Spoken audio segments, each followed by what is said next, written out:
To be French is to be born into a culture that's elevated food to an art form. Whether it's a baguette or a banquet, it's all very elegant, very delicious.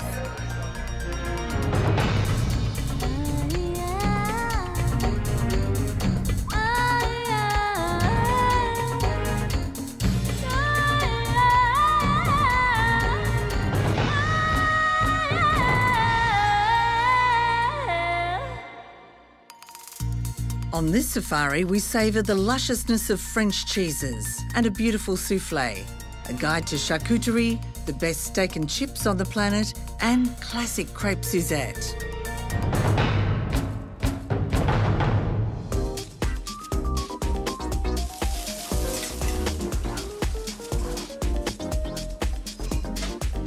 Vegetables are such an important part of a meal, and also what's very important is following the season. When a vegetable is at the peak of the season, the flavor is outstanding. You know, the excitement of the first mango, the excitement of the first asparagus. Yeah, it's, for me, what drives me to be a cook. Guillaume Brahimi has been cooking for 25 years and now owns one of the best situated restaurants in Australia, under the sails of the Sydney Opera House. He heads a kitchen brigade of 40 and is uncompromising about wanting the best. I grew up in a house when there's always 2 or 3 garlic next to the stove. I'm a pretty old, boring Frenchman, so for me, brown onion is as well as garlic. You know, brown onion is what you will cook with. The onion soup is made with brown onion, absolutely. It's potatoes, you know, we love the Key-Flux potatoes. They are beautiful if you just pan fry them, you know, just with a touch of olive oil or a touch of butter. They're quite outstanding potatoes, beautiful flavour in it. Yeah, sort of nutty. Nutty flavour, yeah. Very, and the very. best one for mash? I think it's a désiré. Butter mushroom, as we call in French, champignon de Paris. It's the most simple mushroom, and you got beautiful mushroom. They're great for salads. Turnips, you know, the turnips and duck. You know, that's a classic again. Beautiful in puree, beautiful pan fry, beautiful steam. Jerusalem artichoke. You know, they're the potato of the poor. During the First World War in France, that's the only thing they could eat. So when you talk at this generation and you say, I'm cooking some potinambour, as the name in French, you see them and say, no. No. Or they say to you, is business that hard at the moment? You know, gosh. But I love it. I think it's outstanding. Celeriac, love celeriac. The great thing with celeriac, I love celeriac with truffle. Because, you know, where the celeriac come from, they come from the ground. It's healthy. It reminds me of a beautiful soup. It can be done as a beautiful salad, the celery remoulade. You know, chop some celery very finely and put some mayonnaise in it. That's one of the most classic French salad. Herbs is a final touch. Look at that. You just want to eat it. You want to chop it, pick it, and throw it into a salad. You done a beef bourguignon, you just chop some parsley, add it onto it. We got some shark, beautiful in it with a nice butter sauce with your fish. But you know, really, if we have one vegetable we would want to put in a flag, I think parsley will be pretty close to be in the top 10.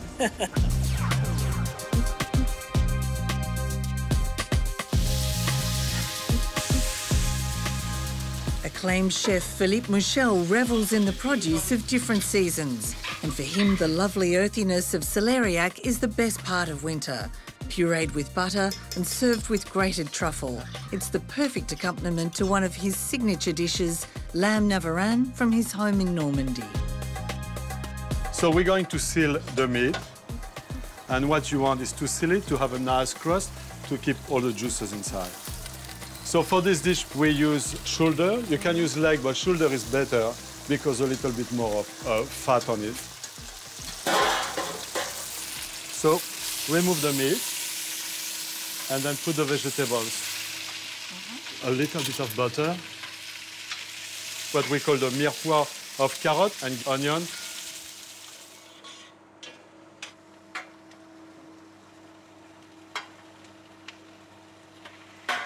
We add a little bit of white wine. We reduce the wine.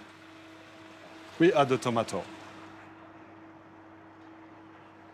Okay, so now we're ready to add the chicken stock. rosemary and thyme, bay leaf, the turnips. There is no navarin without nave, without turnips, and then the crushed garlic.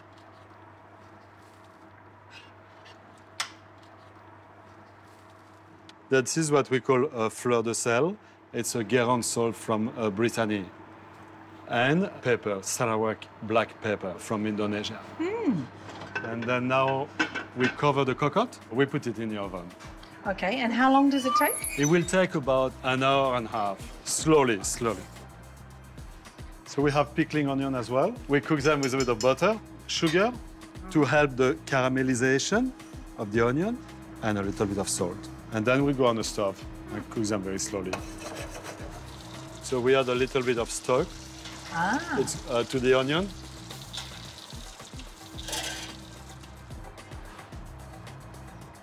Potato, beautiful kefir potato, small potato. And then some baby vegetable. I have some carrot, and they've been cooked in water, blanched in water. Some baby turnips. And some green peas as well. And then we finish with the onion, the baby onion. We cook for another 10, 15, 20 minutes with the lid on. Just to get all those flavors. All really get flavor together. Beautiful. And we're ready to sit down.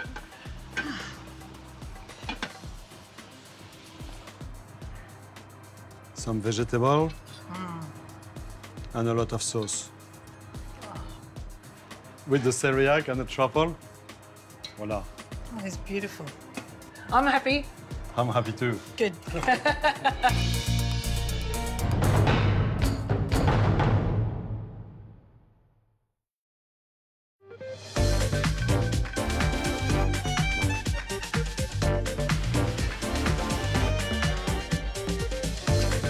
It's well known French cheeses are some of the best in the world. What's less well known is their enormous variety. You can eat 3 different French cheeses every day for a year and still have some to try. How integral is cheese in French daily life? A day without cheese in France is just inconceivable. It just doesn't happen. It is part of how people eat, their diets. And strangely enough, you know, they don't have the cholesterol problem that some other countries have. How do you work that out? Some of these cheeses are 35%. Well, maybe it's a combination with the wine. There is always a certain number of cheese on the platter in every French household. It varies between 4 and 6, a blend of every meal that's available. What, as part of dinner? Yeah, after dinner, always after dinner. So what order do you eat cheeses in? You always start with a mild and creamy cheese, like a brie, for example. And then you move into a creamy white wine, a blue cheese. The flavors are getting stronger. And the flavors are getting stronger, and the palate is getting warmer, and the conversations get also more heated as it goes. And so when we start talking sport or politics, usually. and then on your last cheese, what happens? Well, no, let's not talk about that because... You can't really think of French food without soufflés, can you? It's the magic thing that you do, something special that you do. It makes a grand entrance. You want people to sort of say, I can make a soufflé, wow. And yet it's not that difficult. Food stylist Marie-Hélène Clauzon was born in Provence and says her love of food, to taste and to photograph, is in her blood. She's behind some of the beautiful food pictures that sell magazines and cookbooks. At home, she cooks simple, classic French food. Cheese soufflé is a family recipe.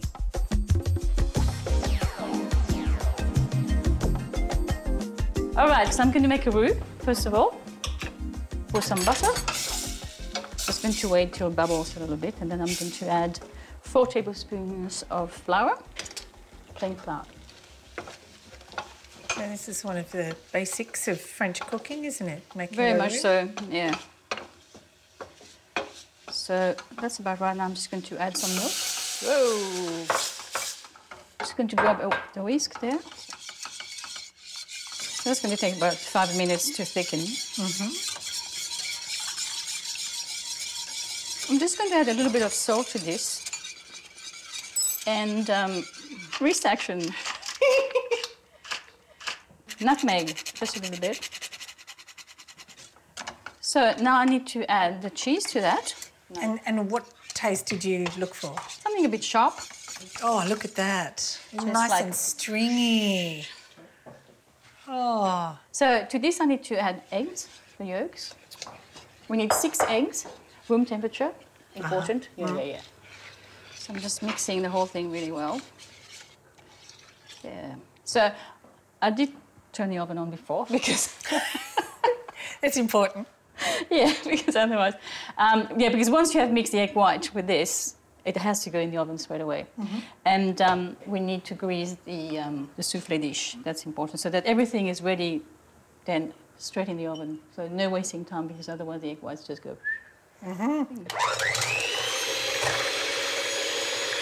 And I always put a bit of salt in it, just ever so slightly.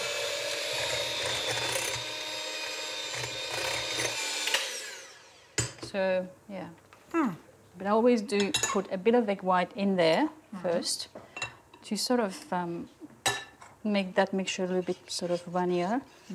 I just find it's easier then to incorporate the rest. So, yeah, they're supposed to be gentle. That looks amazing. Nice and light. Voila, that's the mixture. Now it goes into the soufflé dish that has been greased. So now in the oven. So at the bottom of the oven, so no fan forced, it's about 220. So, woohoo! My heavens. Voila! That is very, very impressive. It's got an interesting shape. With this little beret on top. It is very French indeed, isn't it? So you talked about making an entrance and you need to serve it, what, straight away? Straight away, yeah. No waiting for that. You have to sort of take it to the table straight away. Okay. So, shall we? Whoa! Okay. Oh, look at that. So, tell me. Oh, that's creamy and beautiful. Light as anything. It's a soufflé. That's what it's supposed to be. Oh, thank you so much. Oh, cheers.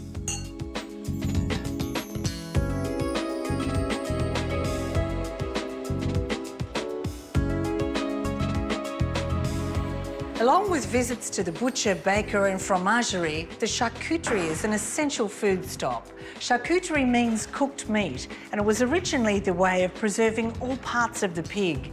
Now it's a specialist craft, creating pâtés, terrines, rillettes, confits and more.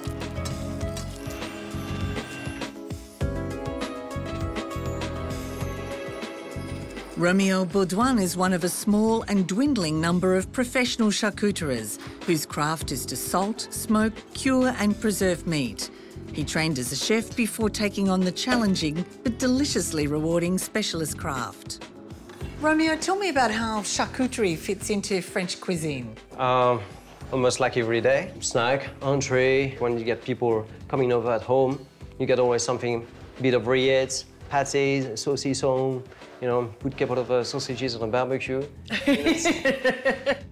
Rillettes can be pork, rabbit, duck, cooked in a fat, in its own fat. And but the flavor, when you put it in your mouth, is very gentle, it's smooth, you know, it's just melt. Ah, and you eat that, what, on crusty bread or? Crusty bread with a little bit of gherkins together, it's fantastic. Oh, that sounds like a good combination. This one is a saucisson lyonnais, or it's been marinated with some cognac for 48 hours, dry for 12 hours, and after go to smoking.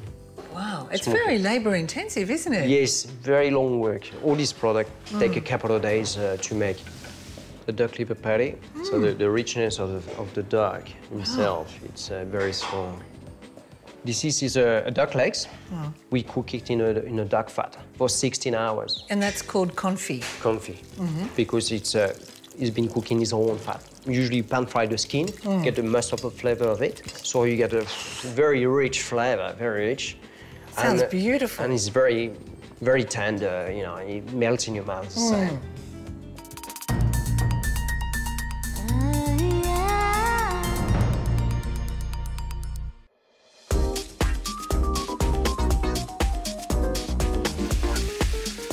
It's said that no one can make steak and chips or frites quite like the French. Guillaume Brahimi's home version starts with a massive ribeye steak. You know, perfect. Look at that. Big difference than that than putting your little piece of filet mignon on a barbecue. This is a steak. That's a serious steak. I'm just going to put a touch of olive oil. What I'm going to do now, I'm going to slice my garlic. And that's called the Guillaume massage. Wow, so it's a herb and garlic massage. Yeah, very good for the skin. Yeah.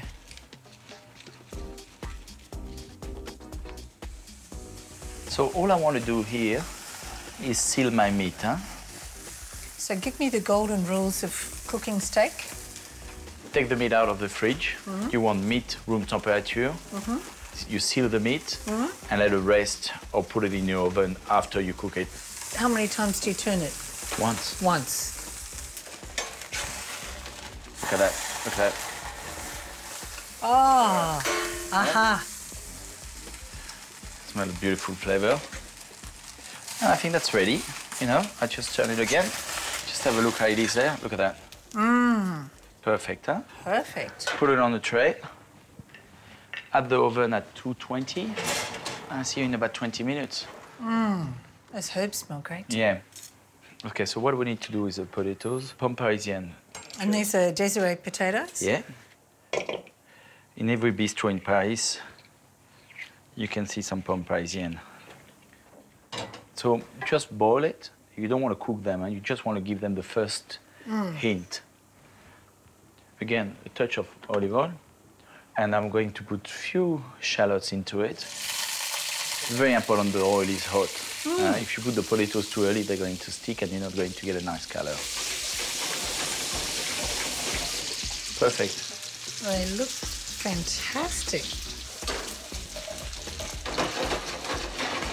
See, every time we toast them, they're getting more and more color, right? You see? Okay, what we're going to do now is something very naughty. Oh, my that was heavens. terrible, I know. A bit of time in it, look at that. And get a little bit of parsley into it. And it's like 14th of July, yeah? Hey, done. Guillaume is also partial to butter with his steak. He adds thyme, chopped parsley, a squeeze of lemon juice, salt and pepper. You just mix it. Perfect. So what we're going to do now, we're going to slice the meat and it cook like a... Oh, it smells amazing. Oh. Yeah. I think it's perfectly cooked. I was expecting you to say it, but I have to say Okay. it. Yeah, we have credit here. It is absolutely perfect. Thank you. Thank you. I'm sorry. I was just waiting for it. Okay, look at that. So when you come to my house for a steak, that's what you get. That is incredible. Voilà. It's genius. No, it's not. Yeah, it is. But if you say it, I take it. Okay.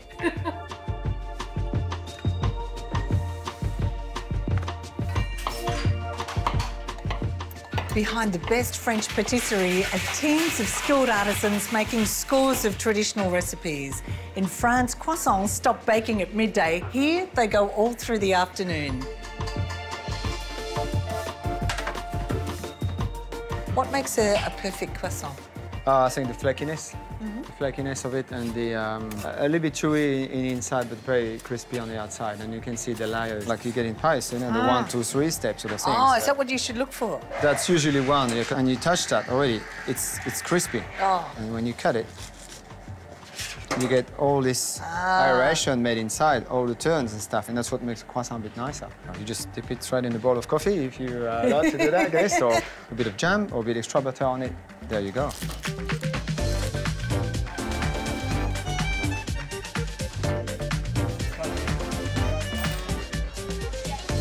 While many French households buy more elaborate pastries, at home everyone makes crepes. So what does a Frenchman do on a Sunday morning? Nothing. We make crepe. Do you? Every Sunday morning we make crepe on the family. It's funny, and we enjoy all day. So you actually don't have to be French to be able to make a good crepe? You don't need, But if you want the best crepe in the world, you need to be French. OK, so we're queuing up at your door, are we? Laurent Branover works with the French-owned Sofitel chain of hotels, overseeing all the food and beverage services.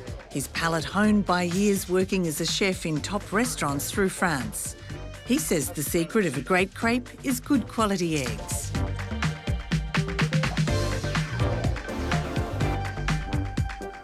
First, we put the flour inside. Like this, we make 1 liter. It's for a big family. Then we need to put some sugar. And you use caster sugar, do you? Yes. Salt. 1. But we need 6 eggs. Voila. We start slowly, and the idea is to take slowly the flour, and after we can add the milk. How we say, little by little, slowly, slowly. Then you need to be just, we say in French, l'appareil, it's a mix, it need to be very smooth. And then we add the cointreau. Hop là! Oh, that smells lovely. The best way is to wait 1 hour, okay? So the neighbours know? It's crepe time? Yes, crepe times. We need to put butter on the top to help to cook.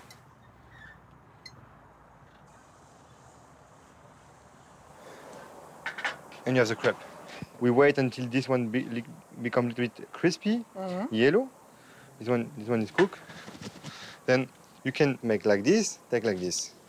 Ah, okay. Very good chefs do that. Yeah, and after you have a second one, we make like this.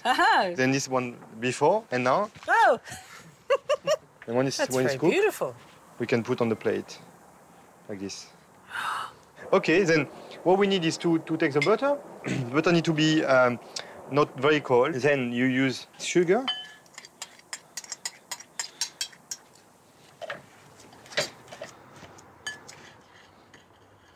And after you slice the orange, we make a juice. And you put like this, very easy. Then you add this sugar. Voila. And it becomes like a syrup. Ah. Yeah. Like this. And what we need to add is some cointreau. You ready for this? Like this. And what we need to add is cognac. And after we add this syrup to the butter.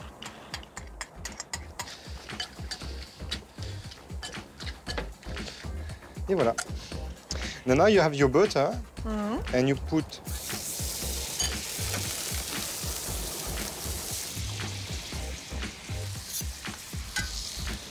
So low flame, is it? Yeah, low flame. You put your crepe in the butter like this, easy to make, and you put one here.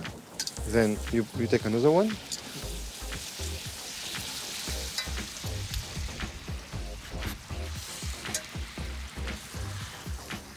Look at this. That's good. Smell wow. Now, flambé. I never make a mistake. We never know when it can happen another time. Then what we need is this one is very. It can be very dangerous, and you need to have your pan very hot. Some cognac. Then. Just wait for the wind gust, eh?